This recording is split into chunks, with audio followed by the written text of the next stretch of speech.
오늘도 저와 여러분의 모든 삶이 하나님의 은혜와 응답 속에 있는 줄 믿습니다.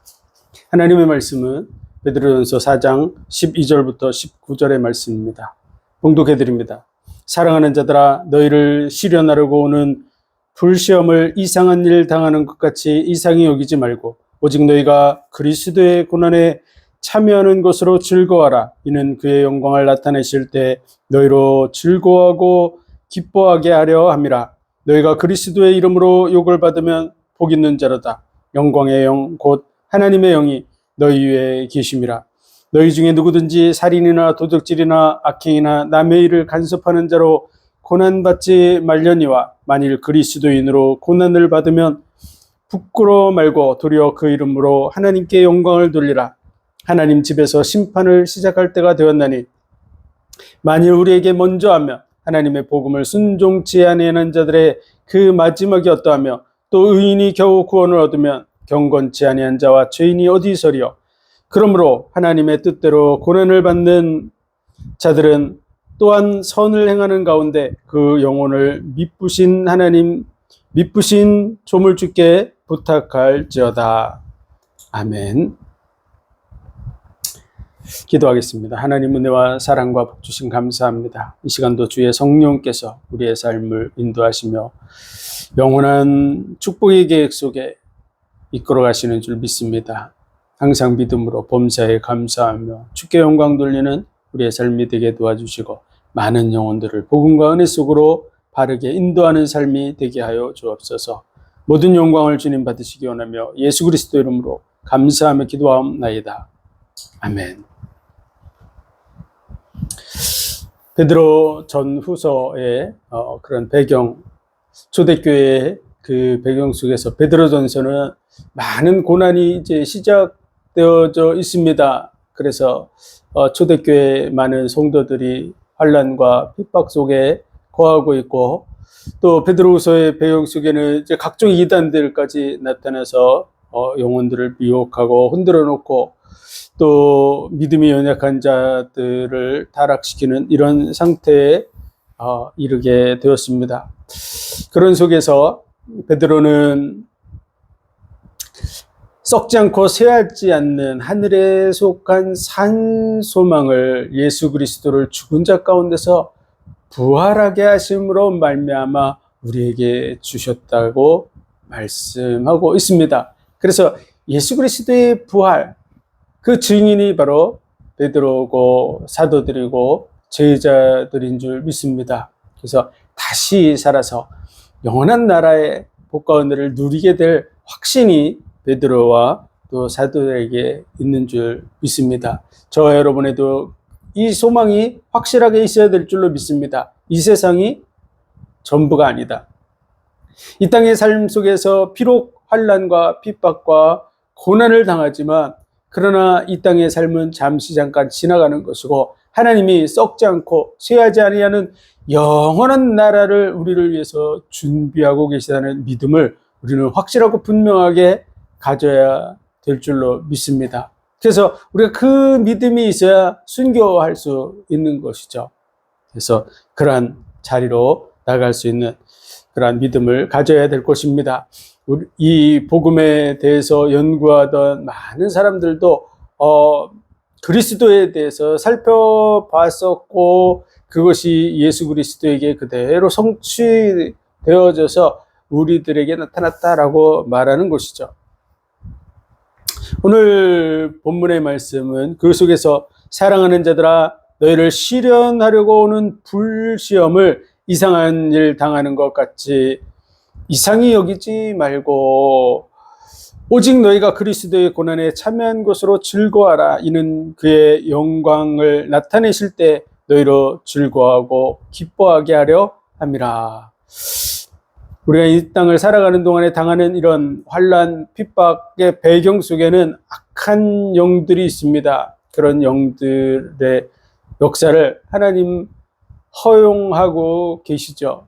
사실은 우리가 당하는 많은 일들 속에서 우리가 원치 않는 일들도 종종 당하게 되는데 그런 일들을 허용하시지만 그러나 그것을 하나님 허용하실 뿐이지 우리를 사랑하시는 그 사랑이 변질되거나 또 그 사랑에서 우리가 끊어진 자가 아니라는 사실을 우리는 확실히 알아야 될 줄로 믿습니다. 그것을 보여주는 사람이 구약에 보면 욥이라는 사람입니다.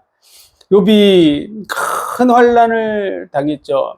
그가 가지고 있던 전 재산이 하루아침에 다 없어지게 되고, 그리고 자녀들도 하루아침에 다 죽게 되고, 그리고 온몸에는 악창이 들어서 결국은 기와장으로 자기 몸을 긁으면서 한탄하는 이런 상황까지 낮아진 거죠. 정말 아무것도 남지 않았습니다. 그의 와이프도 하나님을 저주하고 죽으라고 하는 그런 얘기를 하고 떠나가는 이런 상황 속에 있었죠.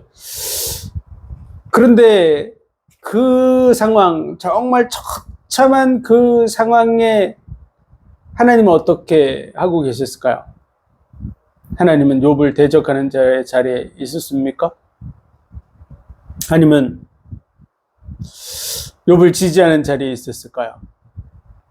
하나님은 욥을 끝까지 인정하고 그를 지지하는 자리에 있었다는 사실을 우리는 알아야 됩니다. 욥의 고난의 그 배경에는 누가 있을까요? 그건 마귀의 관계가 있는 거죠.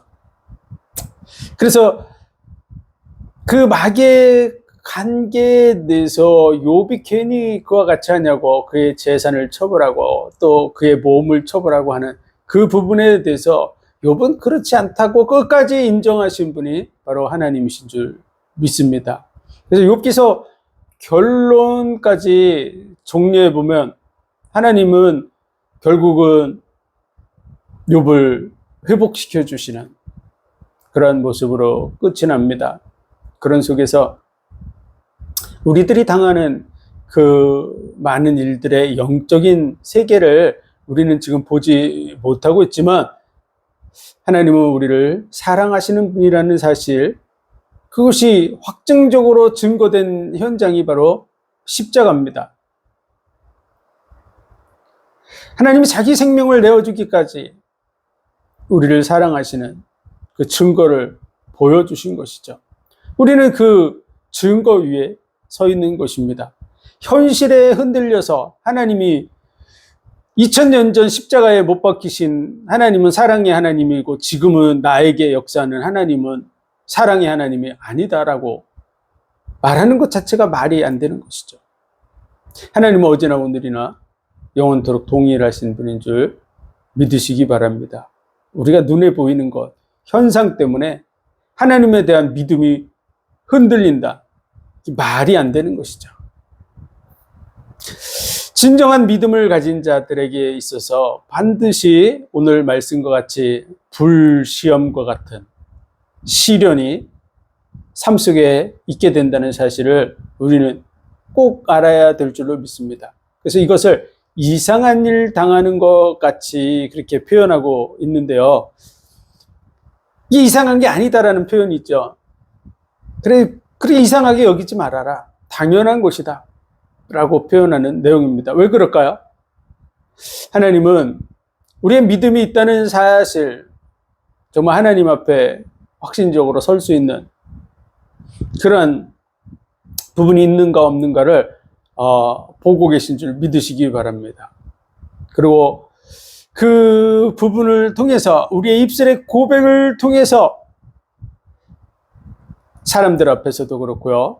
또 마귀 앞에서도 그렇고 천사들 앞에서도 그렇고 모든 만물 앞에서 우리가 인정받게 되는 줄 믿으시기 바랍니다.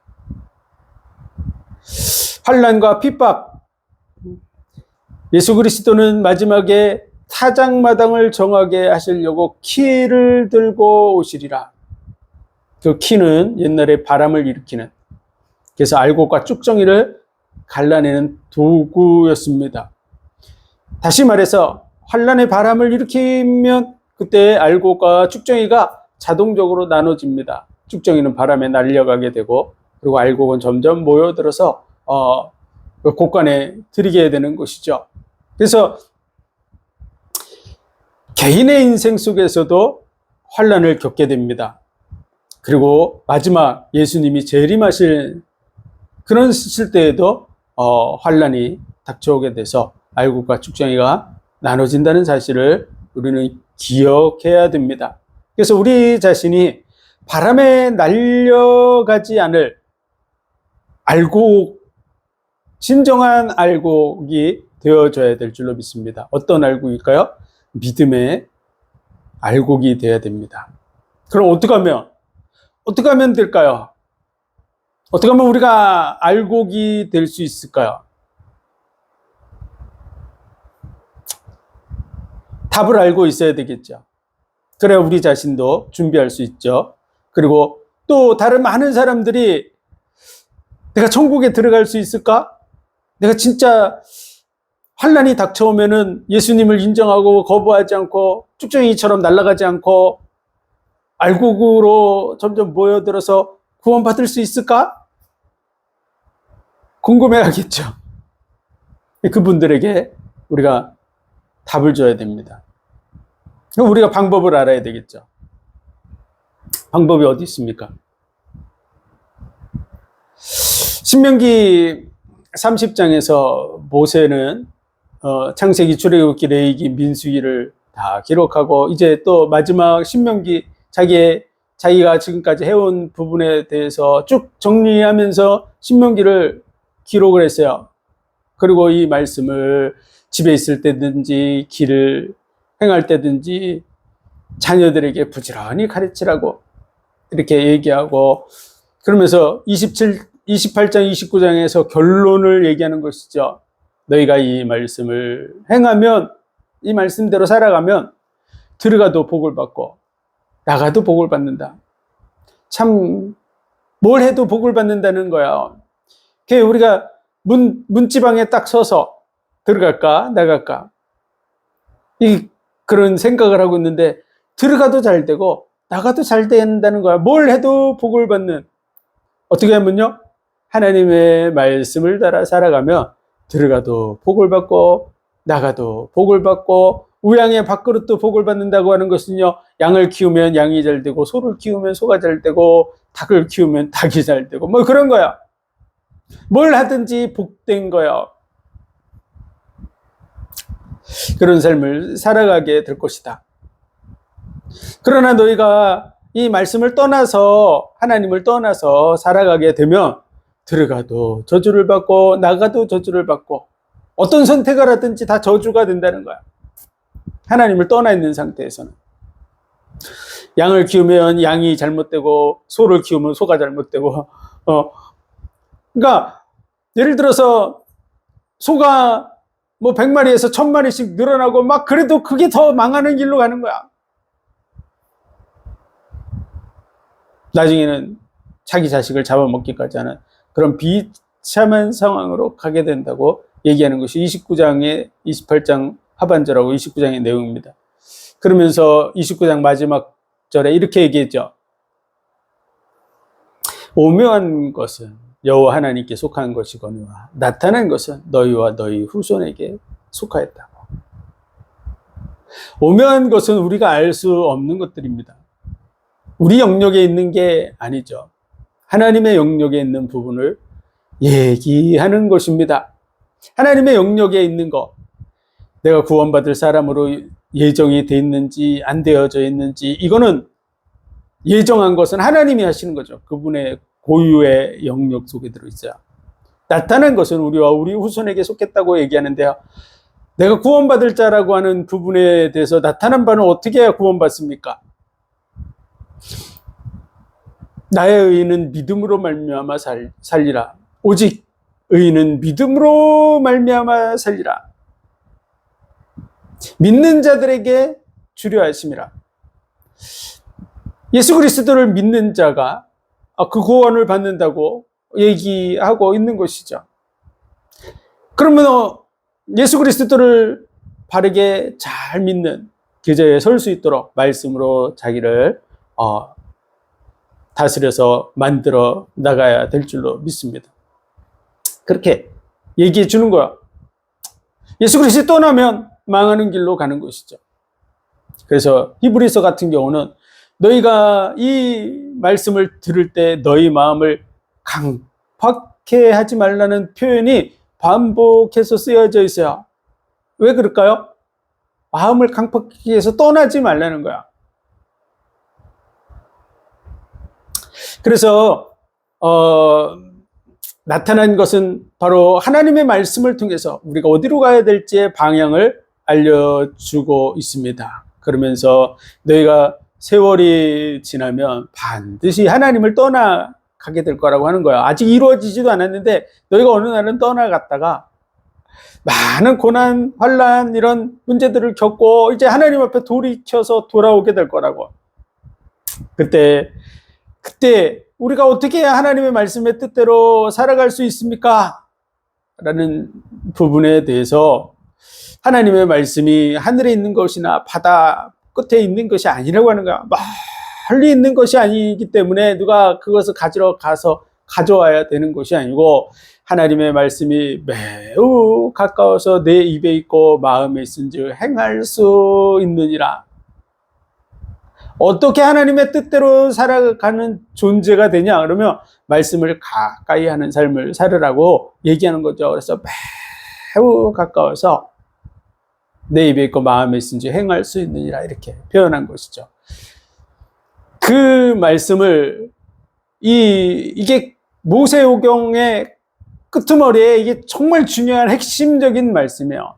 결론적으로 너희가 어떻게 하면 이 말씀대로 살 수 있는지 아니? 이렇게 해야 돼 라고 얘기해 준 거죠. 그 말씀을 바울이 잘 알고 있죠. 왜냐하면 하나님의 말씀, 그 구약의 말씀에 그 율법의 의론을 흠이 없게 살려고 몸부림을 치면서 이 말씀을 달달 외웠던 바울이 그 말씀이 예수 그리스도 안에서 성취된다고 하는 걸 알고 있기 때문에 로마서 10장에서 그 말씀을 하고 있는 것입니다. 그래서 말씀이 매우 가까워 내 입에 있고 마음에 있다 하였은즉 곧 우리가 전파하는 믿음의 말씀이라. 이게 굉장히 중요한 내용이에요. 그냥 말씀 다 중요해요. 신구약 성경이 다 중요하지만 그러나 결론적으로 딱 집어서 얘기를 해주는 거죠. 그게 뭐냐? 우리가 전파하는 믿음의 말씀이라고. 우리가 전파하는 단어를 이 부분을 딱 자르면 안 됩니다. 왜 그럴까요?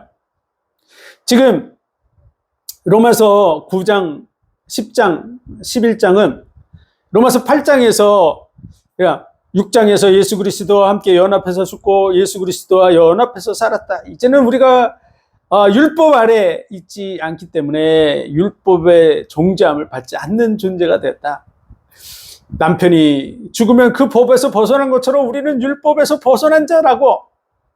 그리고 8장에서 그리스도 예수 안에 있는 자에게는 결코 존재함이 없다고, 절대 존재함이 없다고 얘기한 거야. 왜 그러냐? 그러면 우리가 할 수 없는 것을 하나님께서 예수 그리스도에게 대신 짊어지게 해서 정죄함을 받게 함으로 말미암아 율법의 요구, 죄의 값은 사망이라고 하는 것, 그 율법의 요구를 이루셨기 때문이라고.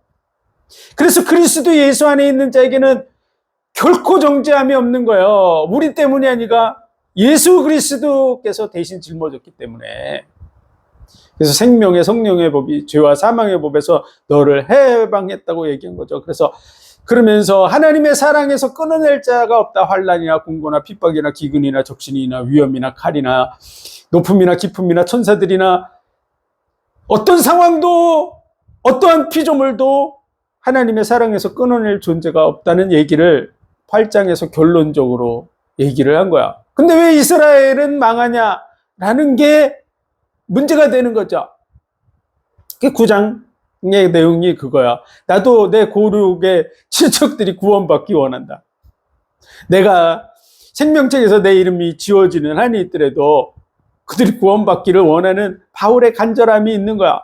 그런데 육신적 이스라엘 백성이라 그래서 다 이스라엘이 아니라 약속을 따라 난 자라야 된다고 얘기를 해주고 있는 거죠. 그래서 사라를 통해서 난 자라야 된다. 리브가가 뱃속에 두 아들이 있었습니다. 한 아들은 야곱이고요. 한 아들은 에서죠. 에서. 그런데 그 자식들이 아직 나지도 아니하였고 아직 태어나지도 않았어요. 그리고 그들이 무슨 선이나 악이나 행하지도 아니한 때, 나지도 않고 그들이 선도 행하지 않고 악도 행하지 아니한 때 택하심을 따라되는 하나님의 그 은혜가, 하나님의 그 택하심이 행위로 말미암지 않고 부르시는 이로 말미암아 서게 하려 하사 큰 자가 어린 자를 섬기리라고 그렇게 말씀하셨다는 거야. 우리는 잘 이해해야 됩니다. 이스라엘 백성들일지라도 하나님의 약속을 붙드는 자가 되어야 된다고 얘기해 줘야 되는 것이죠. 그런데 그들이 그 약속을 저버리고 있기 때문에 구원을 못 받고 있다는 얘기를 해주고 있는 것이죠. 그들이 믿음을 의지하지 않고 행위를 의지하기 때문이라고. 하나님은 이 구원을 누구에게 주시겠다고요? 믿는 자들에게 주려 하심이라고 얘기하고 있는데 믿음을 의지하지 않고 행위를 의지함이라. 그러므로 그게 예수 그리스도가 거치는 반석이 돼서 오히려 예수 그리스도를 대적하는 일을 실제로 하고 있었던 거죠. 그 당시 바울이 복음을 전하는 로마서를 기록할 당시에 많은 유대인들은 뭐 하고 있었냐? 예수 그리스도를 대적하고 예수 믿는 자를 공격하고 하는 그런 자리에 있었던 것이죠. 왜? 예수님 믿지 않아요. 그런 그 유대인들이 어떻게 구원받냐? 이 복음의 말씀, 우리가 전파하는 믿음의 말씀이라고 하는 부분을 그래서 딱 붙여서 얘기한 거야. 그래서 하나님의 말씀이 매우 가까워 내 입에 있고 마음에 있다 하였은즉 우리가 전파하는 믿음의 말씀이라고 이렇게 해서 이게 붙여놓은 거죠. 그냥 내 입에 있고 마음에 있다 하였은즉 믿음의 말씀이라고 이렇게 뚝 건너뛰어서 안 하고 우리가 전파하는 믿음의 말씀이라고. 그게 굉장히 중요한 거야. 예수 그리스도의 말씀. 그래서 이 예수 그리스도의 이 복음을 계속 들어서 어느 정도 돼야 된다고요? 내 입에 있고 마음에 있어야 된다고 하는 얘기를 해준 거죠. 예수 그리스도의 복음이. 그래서 전하는 자가 없이 어찌 들으며 듣지 못한 이를 어찌 부르리요. 그래서 그 복음을 전하는 자의 그 발을 아름답다고. 무슨 복음? 예수 그리스도의 복음. 그래서 믿음은 들음에서 나고 들음은 그리스도의 말씀으로 말미암는다고. 굉장히 중요한 내용이야. 오늘날 교회들이 매주마다 설교할 뿐만 아니라 매주마다 설교하죠. 새벽마다 설교하고, 그러니까 일주일에 한 5일 이상 새벽마다 하는 거야. 새벽마다. 그 다음에 수요일 날 하죠. 그리고 금요일 날 하죠. 주일날은 오전, 오후, 뭐 아이들이 있고 뭐 그러면은 뭐 목회자들 같은 경우는 한 10번은 설교를 하는 거야. 1년 내내 그런 뭐 일주일에 10번씩 해가지고 1년 내내 하면 정말 어마어마하게 하는데 뭘 해야 된다고요? 예수 그리스도의 복음을 계속 심어야 돼요. 굉장히 많은 것 같지만 사실 진짜 예수 그리스도의 복음에 대해서 성도들이 뿌리 내려서 확신 있게 탁 견고히 있어서 흔들리지 않는 그런 수준으로 세워야 되는데 그게 안 되고 있는 거죠. 그래서 지금 유대인들, 육신적 이스라엘 백성들, 지금 하나님 예수 그리스도를 대적하고 예수 그리스도 믿는 자를 핍박하고 그 사람들이 율법에 대해서는 어떻게 할까요? 구약의 말씀. 거의 달달 외우는 사람이 많아요. 바울과 같이. 달달달달 외워요. 그럼에도 불구하고 그들은 망하고 있어요. 그들이 하나님의 의에 복종하지 아니하고 애써 하나님의 의에 복종치 않았다고. 하나님의 의를 대적하는 자리에 있었던 거예요. 그래서 그들이 어떻게 하면 구원받습니까? 예수 그리스도의 복음을 계속 듣다가 어느 정도 들어야 된다고요? 내 입에 있고 마음에 있다고. 내 입에 있고 마음에 있은즉 우리가 전파하는 믿음의 말씀이라고. 하나님의 말씀이 매우 가까워 내 입에 있고 마음에 있다 했은즉 우리가 전파하는 믿음의 말씀, 우리가 전파하는 이 믿음의 말씀, 예수 그리스도의 복음을 지금 전하고 있는데 그 말씀이 어느 날 마음 깊이 들어와서 예수 그리스도의 주 되심과 이분이 메시아구나. 이분이 메시아구나. 그래서 그를 죽은 자 가운데서 살려내신 것을, 하나님이 그를 죽은 자 가운데서 살려내신 것을 믿으면 구원을 얻으리니. 그래서 이분이 부활하셨구나. 이분이 메시아구나. 라고 깨달아지는 순간 구원받습니다. 사람이 마음으로 믿어 의에 이르고 입으로 시인하여 구원에 이른다고 말하는 것이 그게 믿어지는 거야. 어떻게 하다가 예수 그리스도의 말씀을 계속 듣다 보니까 확인이 딱 된 거죠. 교회에서도 예수 그리스도에 대한 말씀을 계속 들려줘야 됩니다. 그리스도 메시아의 언약보다 더 큰 게 없어요. 여러분, 교회에 30년 다녔는데 구원 못 받으면은 무슨 소용이 있습니까? 근데 많은 그리스도인들이 흔들흔들 한다는 거야. 교회에 다니면서도 자기가 구원 받을지, 이렇게 사람들이 옛날에 그 구원파라는 집단이 있어가지고 사람들을 찾아가서 이렇게 찔러봤어요. 당신 구원 받았습니까? 저도 그 질문을 받아봤어요. 길 가면 이제 만나니까. 길 가다 보면. 근데 대부분의 사람들이 대답을 잘 할까요? 못할까요? 못해요. 제가 이제 그 질문을 받았어요. 구원 받았냐고. 구원 받았다 그랬죠. 어떻게 구원 받았냐고. 약속의 말씀을 따라 구원 받았다고. 그때 놀라는 거예요. 어떻게, 많은 사람들하고 얘기해 봤는데 그런 얘기를 하는 사람을 못 봤다고.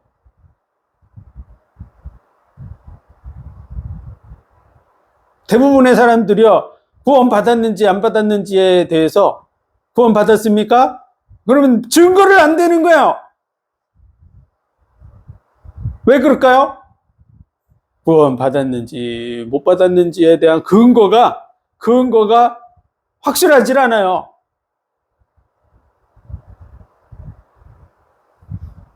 수십 년을 교회 다녔는데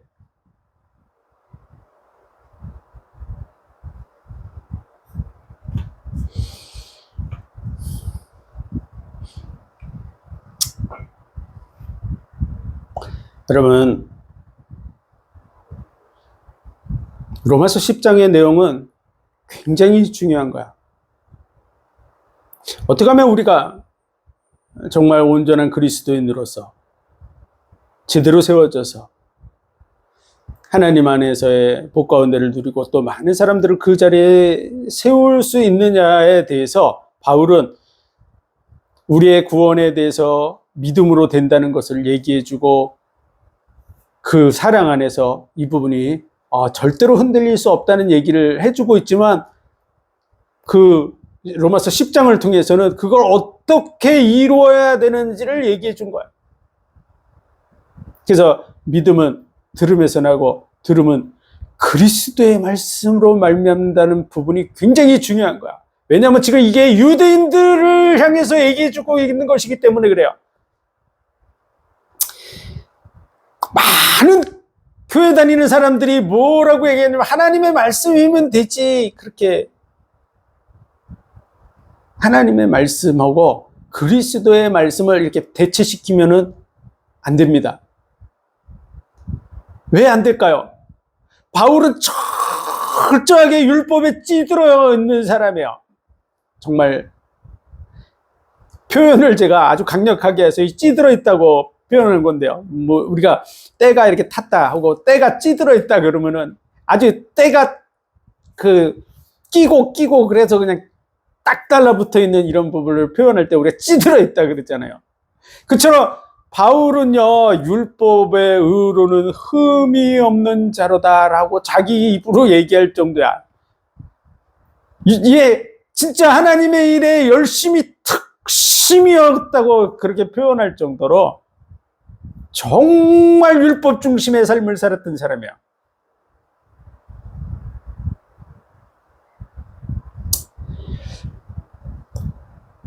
근데 그 율법에서 빠져나오는 정말 진짜 확실한 믿음의 사람이 되는 방법이 뭐냐 그러면 그게 그리스도의 말씀 속으로 들어가야 된다는 거야. 그럼 바울은 그 과정을 거쳤을까요? 안 거쳤을까요? 바울은요, 정말로 그리스도 중심이 되려고 철저하게 노력했던 사람이야. 그 부분에 대해서 많이 나타나 있지 않지만 이렇게 얘기하죠. 내가 예수 그리스도와 십자가 외에는 아무것도 알지 않기로 작정했다고.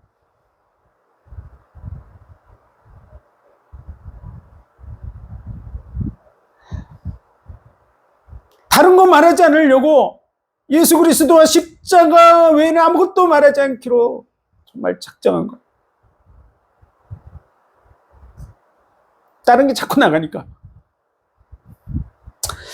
예수 그리스도를 아는 지식이 가장 고상하다고. 내가 알고 있던 모든 것들 다 배설물과 같이 여긴다. 이렇게 표현합니다. 다른 것들은 배설물처럼 취급하고요. 예수 그리스도를 아는 지식이 가장 고상하다고. 나는 이것을 잡은 줄로 여기지도 않고 표대를 딱 세워놓고 표대를 정하고 그리스도 안에서 발견되기 위해서 달려가고 있다고. 얼만큼 철저하게 그리스도 중심으로 서려고 몸부림쳤는지 이런 말씀들을 통해서 확인할 수 있어요. 율법에 찌들은 이 삶에서 전환되어서 그리스도 중심으로 온전히 쓰는 것이 그냥 한번 예수 그리스도 만난 것으로 된 게 아니에요.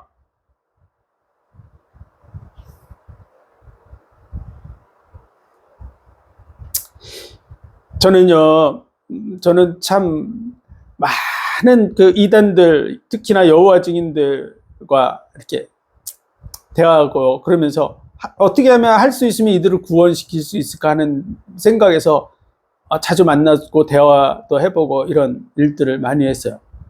그리고 안상호 하나님의 교회도 가서 그 전도도 해보고 이렇게 했었는데요. 이단들 세계 그들 교회나 뭐 그런 단체들 가면 한번 경험해 보신 분들은 알 거예요. 많은 교회 다녔던 사람들이 거기 가서 있어요. 여호와 증인들이 저한테 뭐라고 얘기했냐면 우리도 다 여기 집사하고 저분들 장로였고 뭐 아니 그냥 성도들이 이렇게 왔다 그러면은 우리가 그 믿음이 연약한 사람들이 왔구나 이렇게 생각할 수 있잖아요. 근데 집사 장로였던 그런 사람들이 여호와 증인에 가 있어요. 안상호 하나님의 교회에 거기 가서 얘기해 보면 교회 다녔던 사람들이 부지기수로 와 있어요.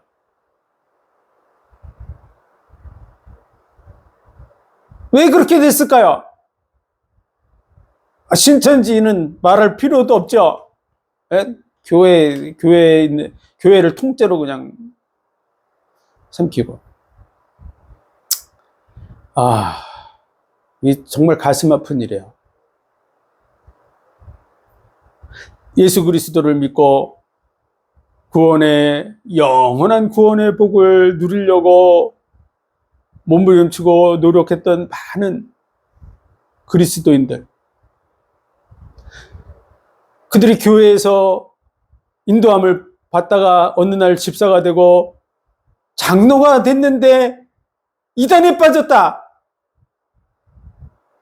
이게 얼마나 가슴 아픈 일입니까? 이게 누구 잘못이에요?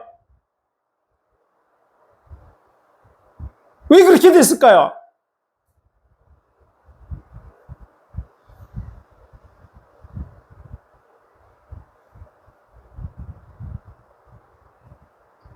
예수 그리스도의 말씀 중심으로 안 세우고 딴 얘기를 계속 하고 있기 때문에 그래요.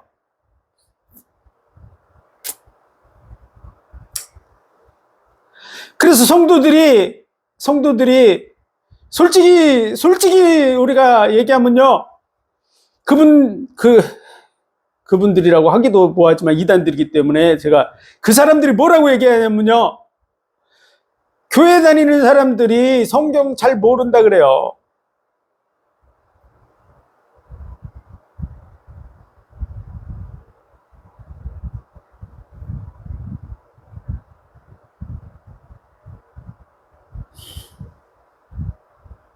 그 책임이 우리 목회자들에게 있다는 사실을 알아야 됩니다. 딴 얘기를 52주 동안 설교한 내용들을 쭉 펼쳐오면 딴 얘기하고 있어요. 예수 그리스도에 대한 말씀을 체계적으로 계속 가르쳐서 그리스도 중심으로 딱 서야 되는데 그리스도 중심으로 안 세우고 딴 거 하고 있어요. 딴 거. 이 세상에서 잘 먹고 잘 사는 거, 복 받는 거, 뭐 그런 얘기 하느라고 예수 그리스도에 대한 얘기는 막 대충 흘려버리는 거야. 정말 가슴 아픈 일인 거죠. 그래서 이단이 와가지고 성경 가지고서 그들을 미혹할 때 성도들이 하나도 준비가 안 돼 있는 거야. 그들과 싸울. 너희는 마귀의 계계를 능히 대적하게 하나님의 전신갑주를 입으라고. 근데 그 마귀가 사람을 통해서 일하는 거, 그게들이 이단이에요. 근데 그 이단들이 왔을 때 하나도 대적할 준비가 안 돼 있는 거야.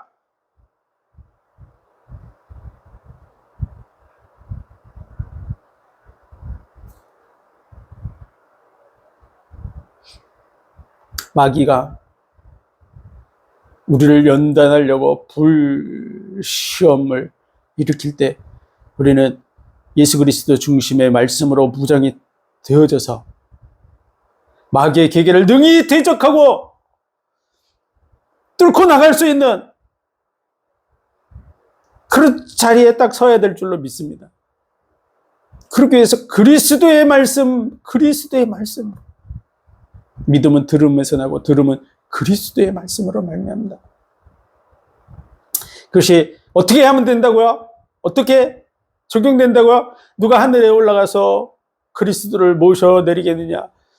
누가 음부에 가서 그리스도를 모셔 올리겠느냐? 하지 말라. 그거 가지고 엉뚱한 해석이나 하고, 그거는 그 엉뚱한 해석하라고 한 게 아니에요. 신명기를 인용해서 신명기의 말씀처럼 누가 예수님을 모셔와야 되냐? 이거 우리에게 적용하기 위해서 예수님을 모셔와야 되냐라고 그렇게 하지 말라는 거야.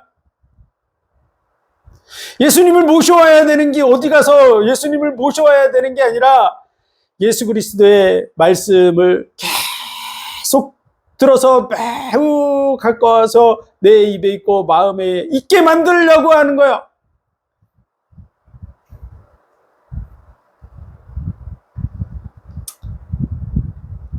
근데 교회가 매주 그 얘기해도요, 예수 그리스도에 대한 확신을 가지면 가질수록 승리하게 돼 있어요. 승리할 수 있는, 그러니까 우리가 운동 진짜 프로 선수들은 한 가지 동작을 수십 번, 수백 번, 수천 번 해요.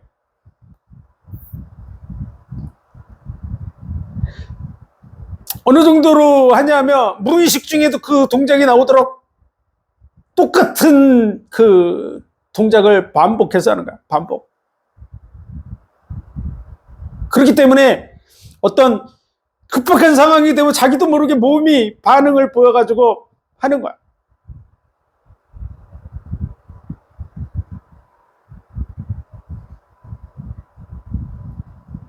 우리 영적 전투의 현장 속에 있어요. 30년, 40년 열심히 교회에 와서 헌신하고 봉사하고 헌금하고 그러던 장로가 이단에 빠졌으면 그 사람 천국 갈까요? 지옥 갈까요?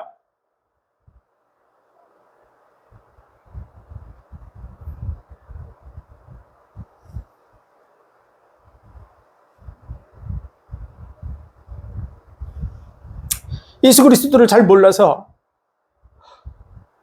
장로 정도 됐으면 이단들이 오면 말씀 쫙 펼쳐놓고 앉아봐라 그러고서 조목조목 반박하고 말도 안 되는 여호와 증인들에 대해서 공격을 해야 되는데 아니 거기에 끌려간다는 게 이게 말이 되냐고요.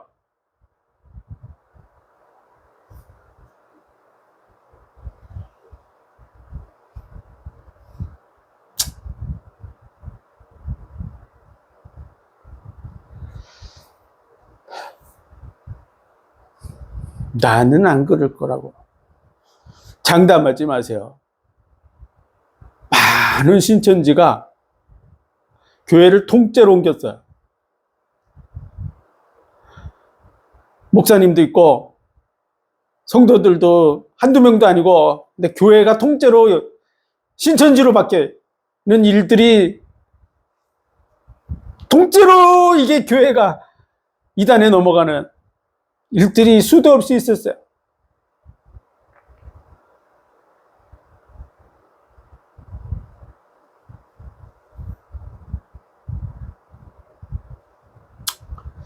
여러분, 로마서 10장을 우리는 꼭 깊이 묵상하고 많은 성도들에게 그리스도의 말씀을 바르게 전달해 주는 계속 전달해 줘야 돼요. 예수 그리스도 아는 것 같죠? 우리가 확신 있게 알면 내가 확신 있게 알아요. 그러면 시간 지나면 사람들이 그리스도에 대해서 물어보면 그 사람을 가르칠 수 있어요.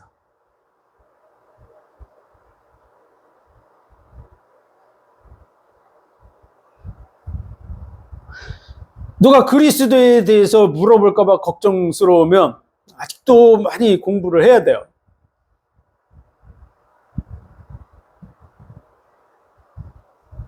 이단 만나는 게 두렵다.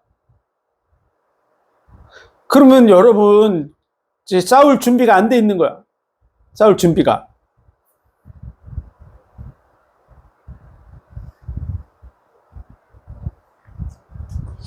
하나님의 전신과 마귀의 계계를 능히 대적하기 위해 하나님의 전신갑주를 입으라. 그 중에 하나가 말씀의 검이죠. 말씀의 검. 여러분 말씀으로 무장이 확 되어져서 검으로 공격하잖아요.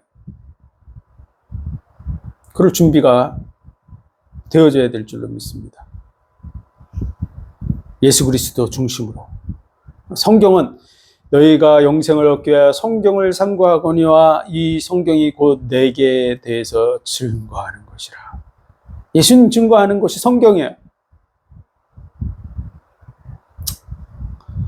그래서 이상한 일 당하는 것 같이 여기지 말고 우리 자신이 깨어 준비해야 될 줄로 믿습니다. 그래서 알곡과 쭉정이가 환란이 닥쳐와서 문제가 닥쳐오면 거기서 나누어져요. 내가 준비 안 돼 있으면 이단이 와가지고 비슷하게 해서 이렇게 꼬시면 이단이 홀라당 넘어가서 그 문제 속에서 내가 믿음 없다고 그리스도 안에서 준비가 딱 되어져 있지 않은 정말 알곡이 아닌 쭉정이 겉모양만 교회에 돼 있는 쭉정이가 돼가지고 날아가고 있다는 걸 스스로 보여주는 거야. 스스로. 자기가 선택하는 거야.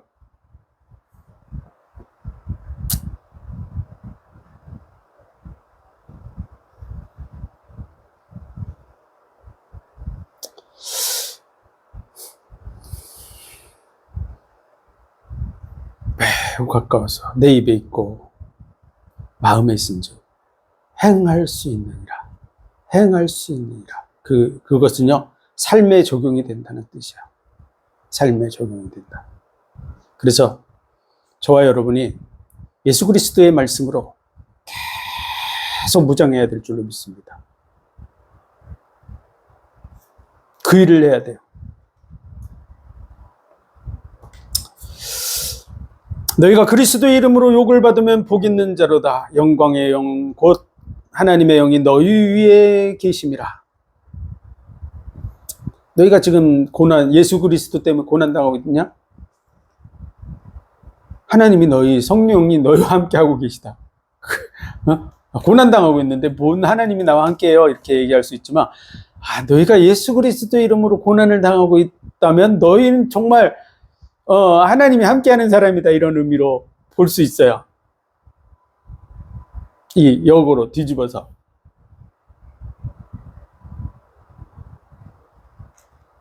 너희 중에 누구든지 살인이나 도적질이나 악행이나 남의 일을 간섭하는 자로 고난받지 말려니와 만일 그리스도인으로 고난을 받은 즉 부끄러워 말고 도리어 그 이름으로 하나님께 영광을 돌리라. 지금 하나님이 널 다 보고 계시고 네가 환난 당하는 거 다 알고 계시고 너와 함께 계시다.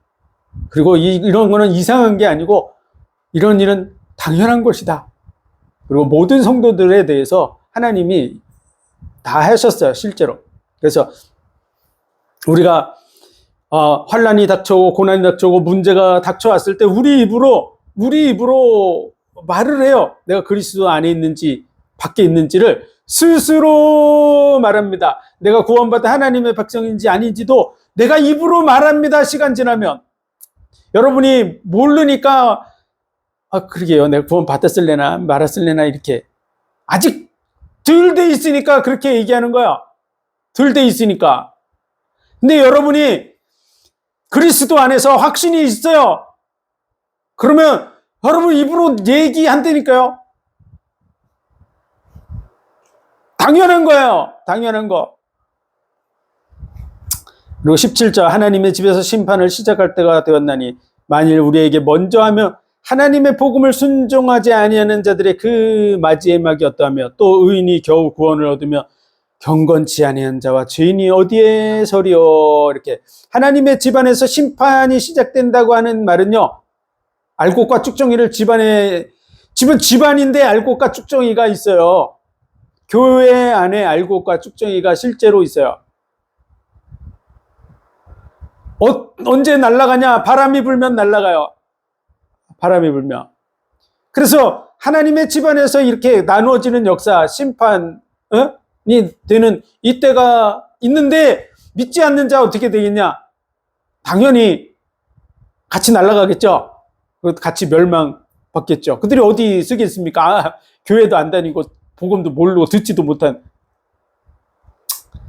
그래서 의인이 겨우 구원을 받는다 이렇게 얘기하니까 예수 믿는 사람들도 겨우 구원받는다 이렇게, 그런 뜻이 아니에요. 예수 그리스도를 확실하게 믿는 사람들은 확실하게 구원받아요. 근데 예수 믿으면 구원받는 게 맞나, 안성홍이를 믿으면 구원받는 게 맞나 이렇게 헷갈리는 수준이면 그 사람은요 아직 그리스도인이 아니에요.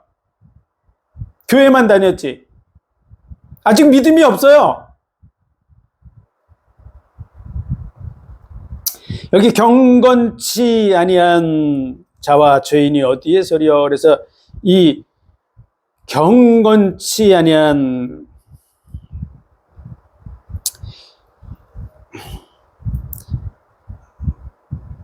그러니까 아세베스 이 원어의 뜻이 원어가 아세베스인데요. 이 말은요 경건치 아니한 이런 뜻으로 우리에게 이렇게 해석이 돼 있지만요, 경외치 아니하는, 믿지 않는 이런 의미를 가지고 있는 거야. 하나님을 믿지 않는 자들이에요.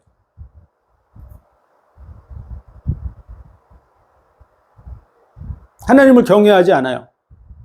경건하다는 말은 우리말에서의 그 뉘앙스가 경건하다 그러면 뭐 아주 거룩하게 이렇게 어떤 그런 모습을 보여주는 걸 안 하는 사람으로 이렇게 해석될 수 있는 부분인데요. 사실 깊이 들어가면 그런 의미가 아니에요. 하나님을 경외하느냐, 하나님을 믿느냐, 안 믿느냐. 그런 의미가 더 큰 거야. 그래서 예수 그리스도를 믿는 자, 믿지 않는 자, 의인은요, 의롭게 사는 자, 뭐 이런 얘기를 하지만, 진정한 의인은 행위적으로 의롭게 사는 자가 아니고 예수 그리스도를 믿는 자가 진정한 의인이에요. 왜 그럴까요? 예수 그리스도의 의를 덧입었기 때문에 그래요. 꼭 야곱에게 에서의 옷을 입히고 그리고 염소 털로 이렇게 매끈매끈한 피부를 가려서 이렇게 한 것처럼 하나님의 의를 덧입고 있는 거야. 우리의 의는 완벽하지 않아요. 하나님의 의가 완벽해요. 그래서 그를 의인이라 그러는 거야.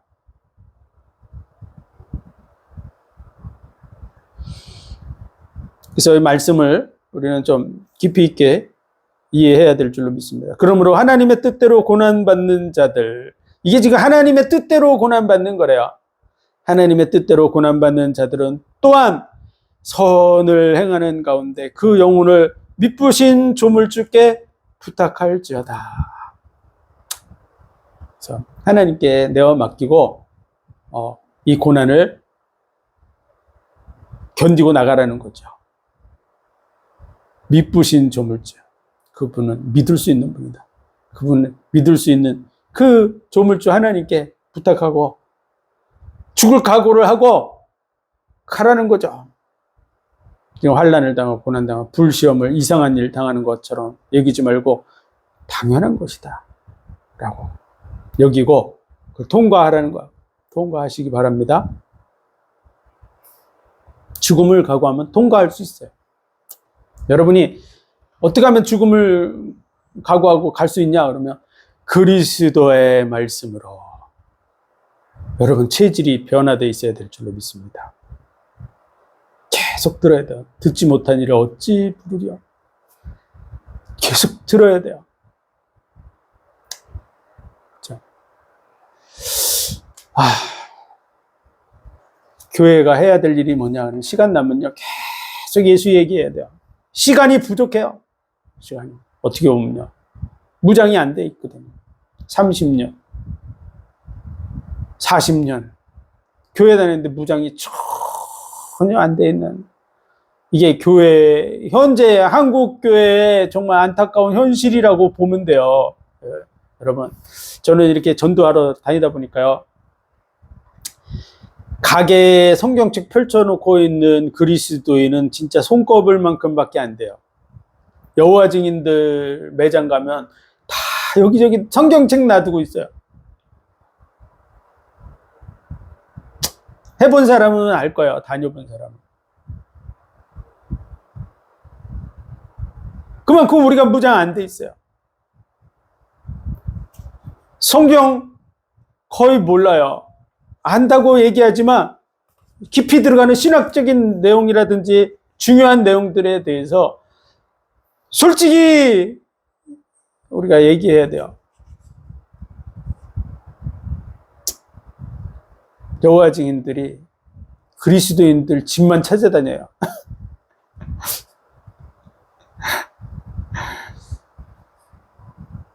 왜 그럴까요? 하나도 무장이 안 됐어요. 우리가 다 무장이 돼 있으면 여호와 증인들이 교회에 편말 붙은 집 두드리는 게 무서워야 되는데 이렇게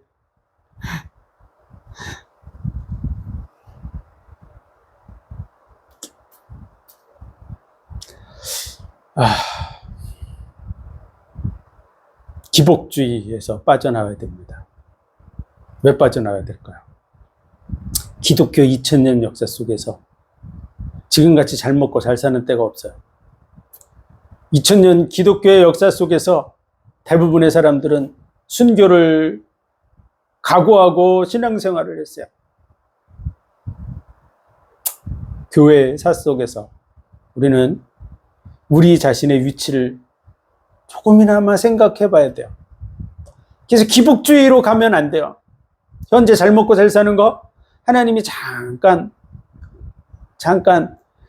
참 마지막 환란 전에, 큰 환란 전에 잠깐 평안의 때라고 생각하시면 그게 맞을 수도 있을 거야.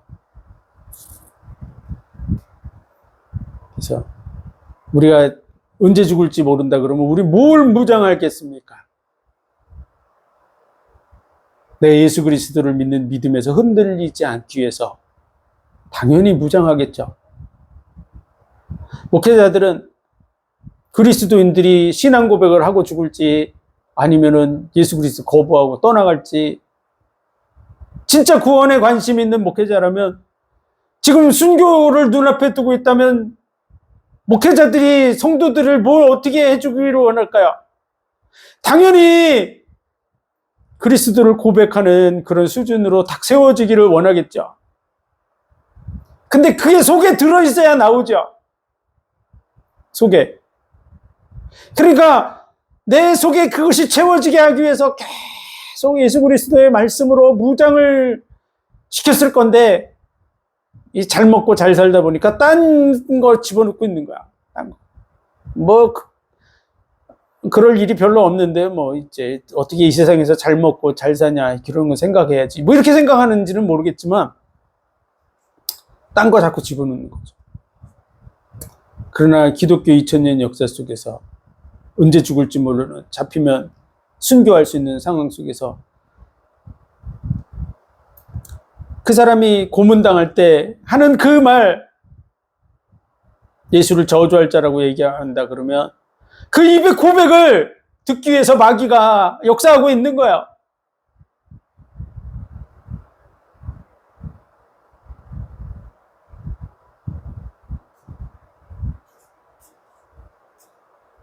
그 순간에 우리가 하나님께 영광 돌리고 예수 그리스도에 영광 돌리고 오늘 말씀처럼 미쁘신 조물주께 부탁할, 주님 나의 영혼을 부탁합니다. 그러고서 갈 수 있어야 될 줄로 믿습니다. 그 은혜 속에 서시기를 주의 이름으로 축원드립니다. 기도드리겠습니다. 하나님 은혜와 사랑 복 주신 감사합니다. 큰 환란이 이제 예비되어 있는데 우리는 그리로 향해 가는 줄 믿습니다. 또 기독교 2000년 역사 속에 정말 많은 환란들을 겪으며 그리스도인들이 알곡과 쭉정이에서 그 알곡의 신앙을 가지고 주님 앞에 갔는 줄 믿습니다. 우리도 그 믿음 위에 세워지게 하여 주옵소서. 예수 그리스도와 십자가 중심의 믿음을 가질 수 있도록 이 말씀으로 무장시키는 목회자들이 되게 도와주시고 또 이 말씀으로 무장하는 성도들이 되어져서 입에 있고 마음에 있어서 정말 행할 수 있는 삶의 적용이 되는 삶이 되게 하여 주옵소서. 모든 영광을 주님 받으시기 원하며 예수 그리스도 이름으로 감사하며 기도하옵나이다. 아멘.